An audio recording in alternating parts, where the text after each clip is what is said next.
बिस्मिल्लाहिर्रहमानिर्रहीम। अस्सलाम वालेकुम नाज़रीन, आप देख रहे हैं अनोखा अंदाज। मैं आपका होस्ट जमाल सिद्दीकी। उम्मीद करता हूं कि आप खुश होंगे। आज जब जो हम बात करने जा रहे हैं वो उसकी एक बड़ी तफसील सामने आई है उस बात की जिसमें DGI-SPR की प्रेस कॉन्फ्रेंस थी। उसके हवाले से हमने इससे पहले भी एक वीडियो रिलीज़ की और अब जो है हम उसकी लेटेस्ट अपडेट्स के ऊपर बात कर रहे हैं, जिसमें कहा गया था कि 3,75,000 ऑपरेशन किए गए थे, जिसमें पंजाब में 34,000, सिंध में 1.5 लाख, बलूचिस्तान में 80,000 और खैबर पख्तूनख्वा में 92,000 के करीब ऑपरेशन किए गए इंटेलिजेंस की बुनियाद के ऊपर। आखिर ये क्यों किया गया, इसके बाद हम इस पे भी बात करेंगे और इसके बाद ये बात भी करेंगे कि 2006 में कराची का जो रेशो था, क्राइम रेशो, वो 6 नंबर के ऊपर आ रहा था और अब क्या उसका रेशो आया है। साथ साथ जितने भी दहशतगर्दाना कार्रवाइयाँ हुई हैं उसमें जो असला बरामद हुआ है उसकी तादाद कितनी है, उसके बाद कितनी तंजीमों को बैन किया गया है, उनके ऊपर बुलडोज कर दिया गया है, यानी कि उनको बंद कर दिया गया।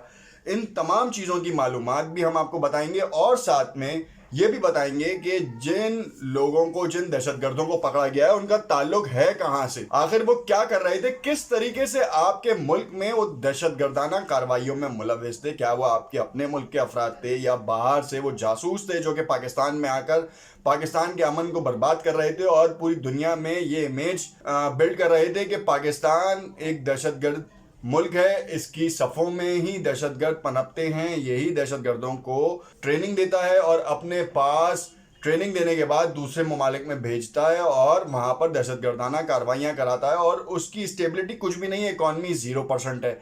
हमने देखा कि ये तमाम चीज़ें मंजर आम पर आईं DGI-SPR की कॉन्फ्रेंस के बाद।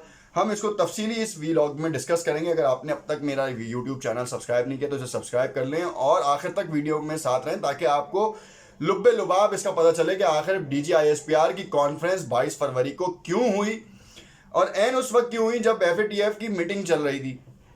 ये सबसे बड़ा सवालिया निशान है।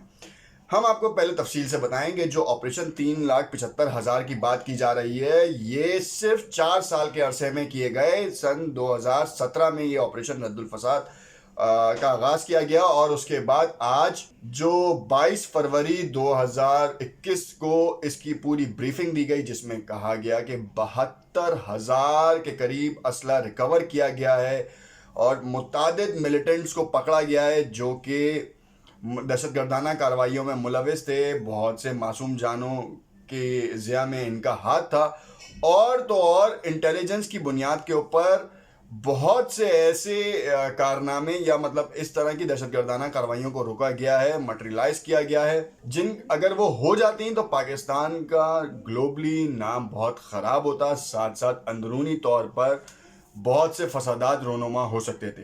DGI-SPR ने आज से 4 माह कबल भी एक डोजियर दिया था जिसमें हमारे पड़ोसी मुल्क की कार्रवाइयों के बारे में बताया था कि उन्होंने किस तरीके से पाकिस्तान को बदनाम करने के लिए इक़दाम किए और उसकी जो कह लें कि वेरिफिकेशन हुई वो एक इंडिविजुअल इन्वेस्टिगेशन कंपनी ने जो है मंजर आम पे लेके आई।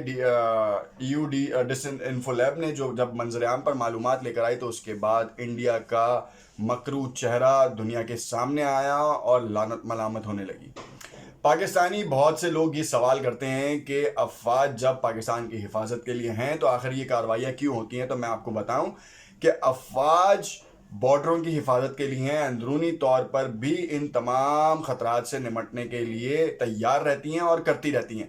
जैसे कि 2007 से लेके 2017 तक कबायली इलाकों में जो दहशतगर्द पनप रहे थे, जिनको पड़ोसी ममालिक की फंडिंग हासिल थी, सपोर्ट हासिल थी और असले की फरहमी वो करते थे और मुल्क के ख़िलाफ़ इस्तेमाल किया जाता था। जहन साजी के थ्रू ये काम किया जाता था। जहनों में ऐसे सवाल बेदार कर दिए जाते थे कि जिससे आपका दिमाग इंतशारी हो जाए और आप अपनी ही अफवाज के ख़िलाफ़ इस तरह के इक़दाम करना शुरू कर दें जिससे मुल्क को नुकसान पहुँचे, मुल्क का नाम ख़राब हो, मुल्क का इमेज ख़राब हो दुनिया आलमी सतह के ऊपर। इसके ऊपर काबू पाया गया और इसको देखा गया, एवेलुएट किया गया। 10 साल का अरसा लगा तकरीबन पूरा इलाका क्लियर करने में। उसके बाद 4 साल कबल ये इस ऑपरेशन का आगाज़ हुआ, ऑपरेशन रद्दुल फसाद का, और उसमें ये तहैया किया गया کہ ہم ان لوگوں کے اوپر یہ اب آپریشن کریں گے جن کی وجہ سے یہ کام ہو رہا ہے. اب چیدہ جو سلیپر سیلز تھے ان کو آئیڈینٹیفائی کیا گیا اور ان کو نیوٹرلائز کیا گیا. سینیریو یہ تھا کہ یہ بہت ہی اہم کام تھا.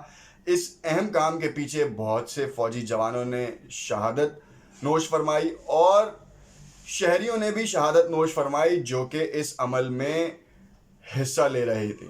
بہت سی متعدد جانیں جو ہیں وہ ضائع ہوئیں صرف ان دہشت گردانہ کارروائیوں میں.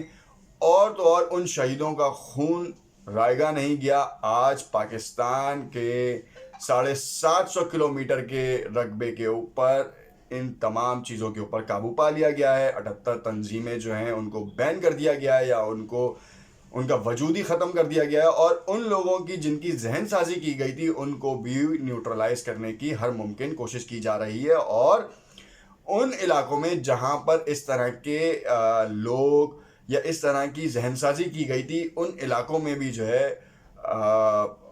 حالیہ حکومت ہو یا فوج کی طرف سے اقدامات ہوں وہ کیے جا رہے ہیں تاکہ لوگوں میں اعتماد بحال ہو, لوگوں کو سوچنے اور سمجھنے کی جو صلاحیت ہے وہ بحال ہو, اور دیکھیں کہ آخر وہ انجانے میں کس کے اعلی کار کس کے پیروکار بن رہے ہیں.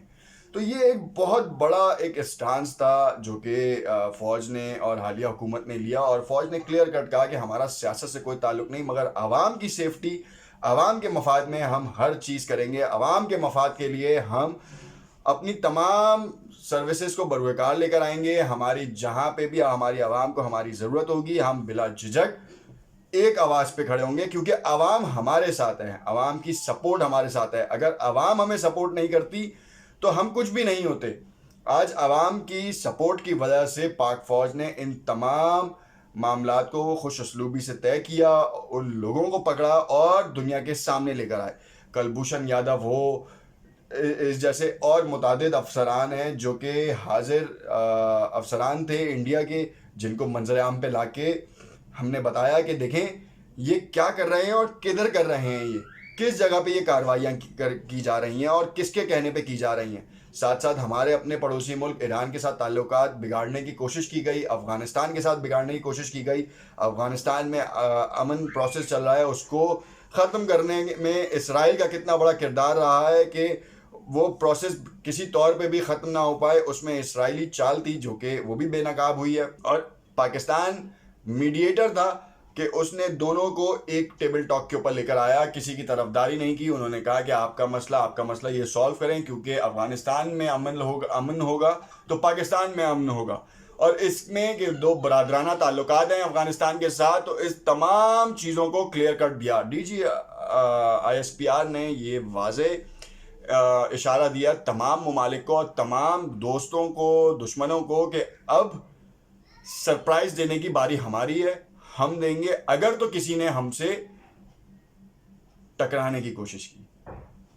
ہو سکتا ہے آپ کو ہمارا یہ تجزیہ سمجھ میں آیا ہو اور اس کے حوالے سے آپ کے پاس کچھ سوالات ہوں یا کوئی رائے دینی ہو تو ہمیں کامنٹ میں ضرور آگاہ کیجیے گا, اور دیکھتے رہیے گا ہمارا YouTube چینل. شکریہ.